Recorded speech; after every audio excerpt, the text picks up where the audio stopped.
This is episode number 204 of the Middle Country Public Library podcast. Hello and welcome. I'm Sal DiVincenzo, joined as usual by my fabulous colleagues, Sara Fade. Hello. And Nicole Rambo. Hello.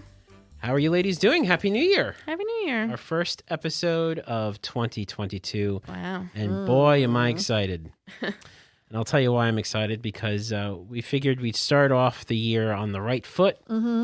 And do a movie chat because it's nice and easy because we just watch a movie and talk about it. True. Yeah, it's true. You know, after the holidays, it's kind of tough. You know. Anyway, Sara, you picked this week's movie. Yeah, where'd you find this one? Yeah. Well, I was chatting with one of my coworkers over at my second job, and he is also, and his name's Alex. He is a movie buff. A cinephile. Yes, he is. He's really into movies, and we were trying to figure out a good movie that was like a blockbuster. And he actually suggested this, and I never saw it, so I said, "Oh, I'll give it a go." And I trust his opinion, and that is how we picked the Matador for this movie chat. So and he didn't tell me much. He just said it's about he gave me like a one sentence description. Yeah. So I went in as blind as you guys did. Yeah. Sure. So this is the 2005 Matador. It is not the 2008 documentary. No, it's just want not to a make sure. And for those of you who are listening who want to watch the movie and not get it spoiled, we're going to spoil this movie now. And you can watch it from home, which is very nice. You can get it through I believe it's Hoopla Digital has it, as well as Pluto TV and Internet Movie Database TV, which are both free services that you can download an app and watch it on your phone or on your smart TV. Oh, is that why I got commercials? Yes. Yeah. Okay, so Sara, why don't you explain the plot for this film? Okay, so it stars Greg Kinnear and Pierce Brosnan, who I love. And he looks really good in this film. A younger Pierce Brosnan. Although he does look good anyway. I'm like totally... So those are the two main characters. Pierce Brosnan plays a hitman. And Greg Kinnear plays a sort of a downtrodden guy who's trying to get a job, and they meet in Mexico. And then it's sort of like a tale of their friendship over a short they don't period of meet time. on purpose. They're both there for different reasons. Yeah, one's a hitman and one's a He's guy trying to to sell get a his job. business. Yeah, like trying to sell. Yeah. So they meet in a bar. They start off with a very interesting conversation. And it goes from there. Yes.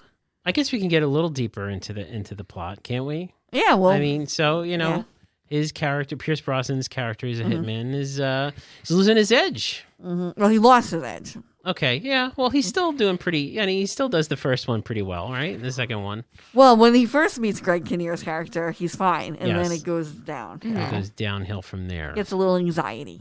He has some issues. Unable to do his job.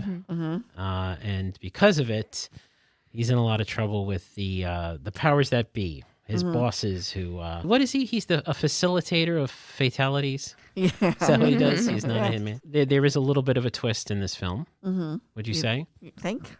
Oh, Well- when you find out what happens. In the Yes. Which night? we can say because we just Yes. said we're going to spoil it. Yes. Yeah. So, yeah. Yeah. So Pierce Brosnan plays a character, Julian Noble, and Greg Kinnear's character is Danny Wright. So we're going to call him from now on Julian and Danny. Yeah. Julian being the hitman. Yeah. So Danny has a situation that we're not mentioning here, which is that he has lost a son. He is married, and they recently lost their son.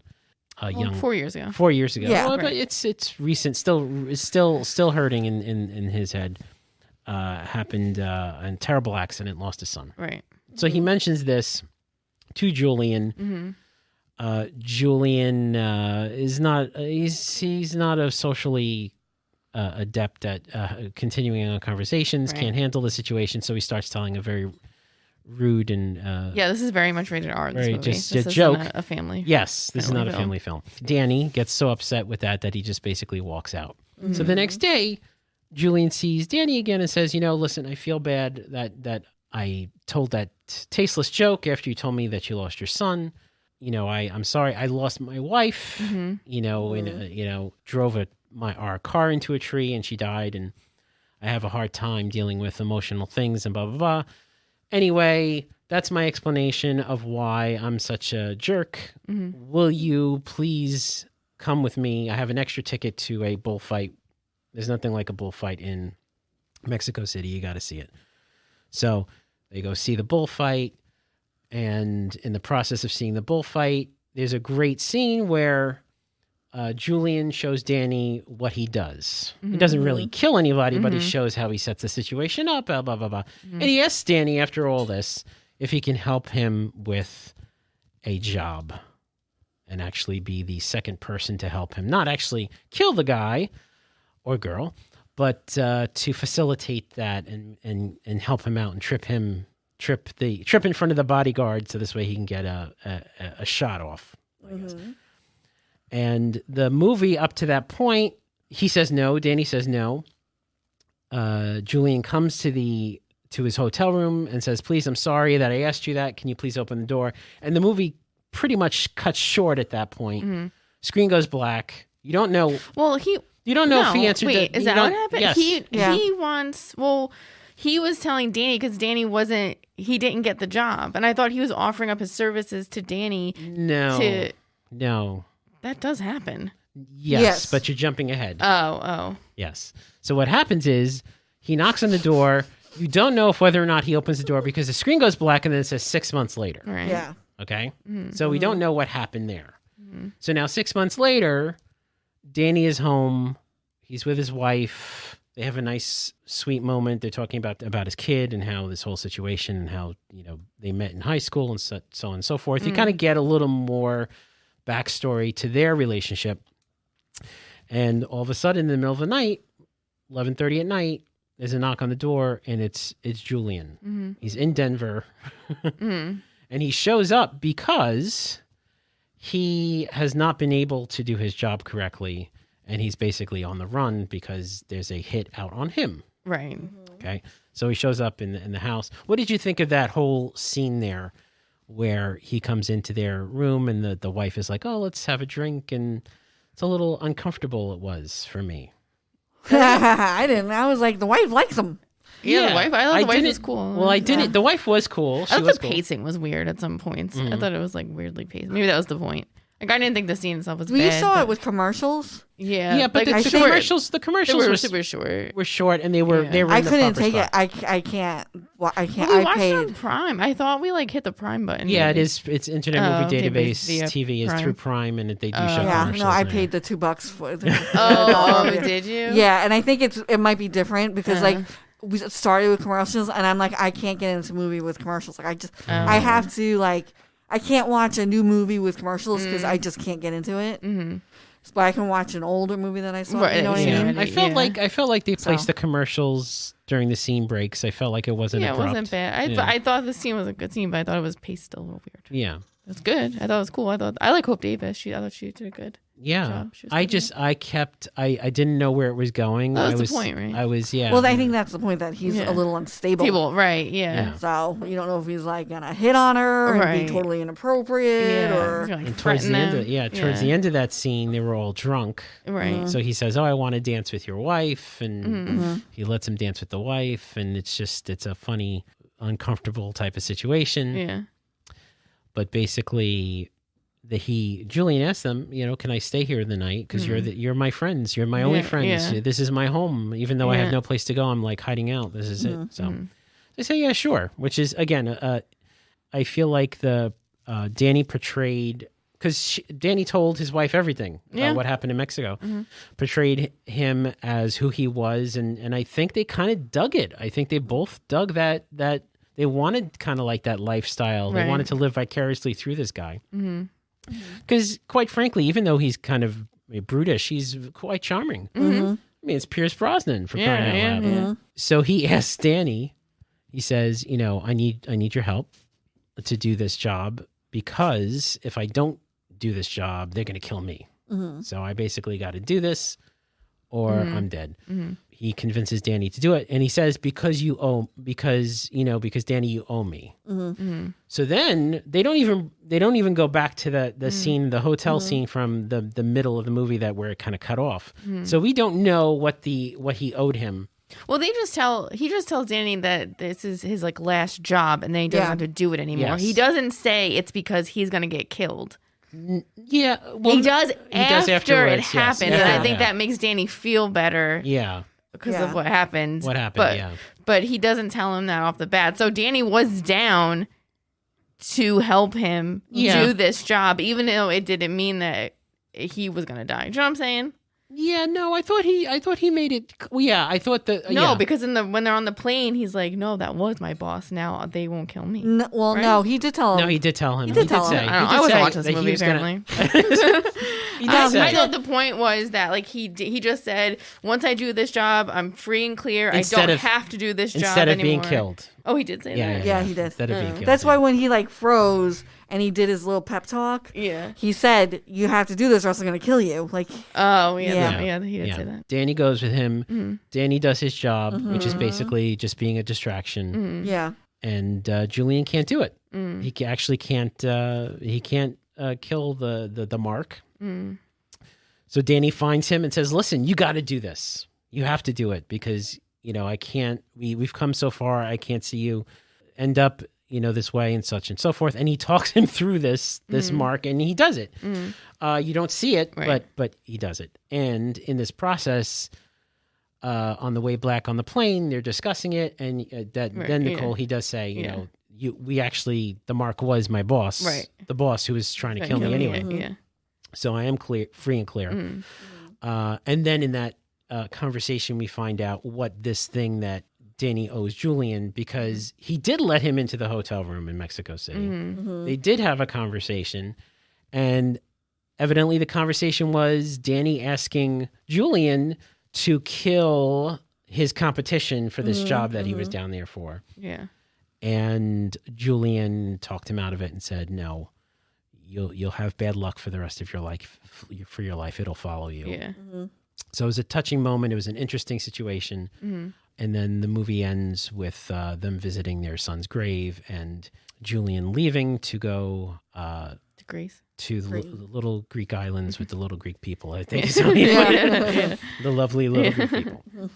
So it was a quick 90-minute movie.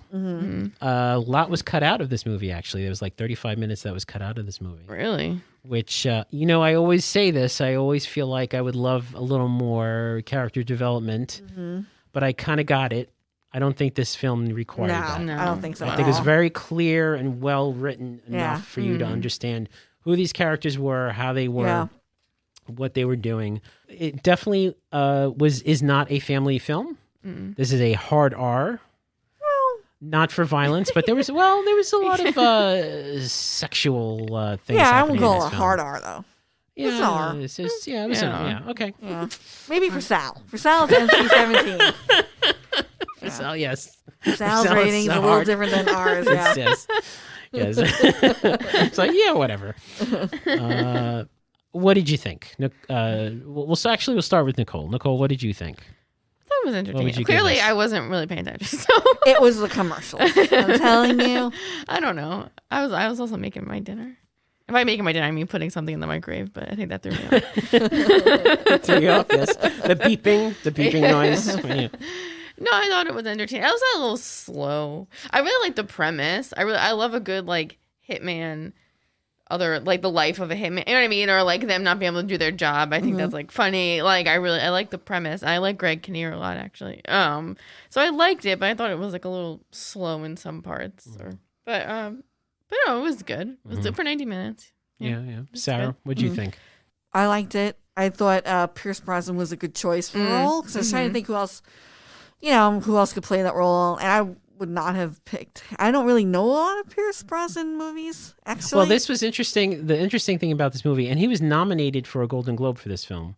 Oh. And the reason what was interesting about this film was this was like his next big thing after being 007. 007. See, I did not see one 007 movie with him in it. Completely opposite of what he, who he played and portrayed. It seemed like a movie a lot older than 2005, though. It did. It felt like a 90s movie It almost. did. Yeah. Absolutely. I agree with you. Yeah, I thought. Was he in a TV show? Was he in an American TV show? No. Pierce Brosnan was in Remington Steele. Yes, that's what I'm thinking. Yeah, that's just Never way mind. before. Yes. Yeah, no, I was like a kid when that was yeah, out, and my yeah. mom watched it. That's Yeah. yeah. No, so yeah, I don't know. I don't really, other than Remington Steele, I really don't know anything that he was in, other than like he's an older, a silver fox. Whatever. Yeah. He's a good-looking gentleman, but I liked it. Yeah. I liked how he portrayed this character. Yeah, Yeah. it was good. I think he was definitely the draw of the movie. I mean, I like Red Kinnear, though. See, I don't like him. I think he's a big old weenie. Oh, No, really? I thought Yeah. he did good in this, like, hyping him up to actually kill the guy. I feel like every single character Greg Kinnear plays, I don't think he's a bad actor. I just think Right. he just plays like the weenie. Like Yeah. the wet I think noodle. he's typecast. Yeah. Yeah. Yeah. Although he was excellent and as good as it gets. We have to give him that. Wasn't he a weenie in that? Yeah, I guess. But he was still good. He played the weenie Yeah, I'm not very saying well. he is a Right, good right. actor, but Yeah. I'm always like, meh. Yeah. Yeah. But yeah, it reminded me actually of like a Guy Ritchie film, like Lock, Stock, and Two Smoking Barrels yeah. and all Yes. that. Yeah. Yeah. Yep. Yeah, so Pierce Brosnan actually produced this film. This film was shopped to his production company, and when he read the script and started researching it, he said, "I want to be this character." Oh. So that's kind of how it ended up. Yeah, he did good. It was very entertaining. Yeah, it was good. Yeah. Yeah, I enjoyed it. I did not know anything about it. I don't even Sarah, remember it at all. Sarah kind of like dropped it on us and said, "This is the movie. Go." Yeah. You know? Yeah, we thought we were watching another movie. Yeah, the The documentary, the Matador documentary. No, the truffle pig with the what's his face, Nick Cage. Oh yeah. Well, we'll have that coming up in Yeah. the next one. Yeah. But okay. I was going to, but then I was like, how many Nick Cage movies can I make you guys watch? A lot. Yeah. A lot, apparently. Yeah. and I will say, I'm ready for Con Air. What a good movie that was. I will say this film was leaps and bounds better than Matrix 4. That's all I'll say for that. Did you see it, Sarah? No, because I was going to see She's it. waiting and to then- see it on the big I screen. want to see it. Yeah, but then someone said, don't. That's I me. won't mention I said who. don't. Yeah. So now I'm like, Steve oh. thought it was alright. You watched it. Yeah. I like special effects and everything. Yeah. All right. Yeah, well, Rocky has no desire to see it in the movie theater either, so. Yeah, so you'll see it Yeah. and then you'll let us know what you think. I'll But, like it. I'll tell you. I'll even if I don't like it, I'll say I'll like it. Yeah, because it's him. It's Keanu. Yeah, or Kiki as you call him. All right, so scale of 1 to 10, Sarah, what'd you give this? I don't know if I'd watch it again, but I give it a very enjoyable 8. Okay. Okay, I was Nicole? gonna say 7. Okay. I'll give it an 8 too. Okay. So we'll say 7.5 from Yeah. the team. Sure. Yeah. Yeah. Excellent. All right, so we'll put that in the show notes, so this way you can click on the link and just watch the movie and let us know what you think. If you're watching on YouTube, comment below, let us know. And if you have any ideas for any future movie chats, we'd like to know as well. Smash that like button, Yes. right? Subscribe. Let's see if we can get the subscriptions up on this channel. Okay. All right, let's get a little more here. Let's turn on the notification. turn on the bells. notifications so Yeah, this way you know yeah. when we post a video. And it's not just us. It's not just the podcast. It's everything. Right. Yeah. that happens here at All the the take and library. makes and stuff. Exactly. Yeah. So you can go to our website, mcplpodcast.com, to read our show notes, listen to older episodes, listen to older movie chats, because we have, this is what, 28, I think I said. This is number 28 for the Wow. movie chats. So you can listen to all those. Email us, podcast@mcplibrary.org, and we'd be happy to chat with you and let us know what future things you want us to talk about this year. Please. It Please. could be something silly like rutabagas. There you go. Yes, we have books. We have books on those. It would be entertaining for you to Exactly. suggest something silly. Let's Exactly. talk about it. Exactly. So thanks so much for listening. For Sarah Fade and Nicole Rambo, I'm Sal DiVincenzo. We'll see you on the next show.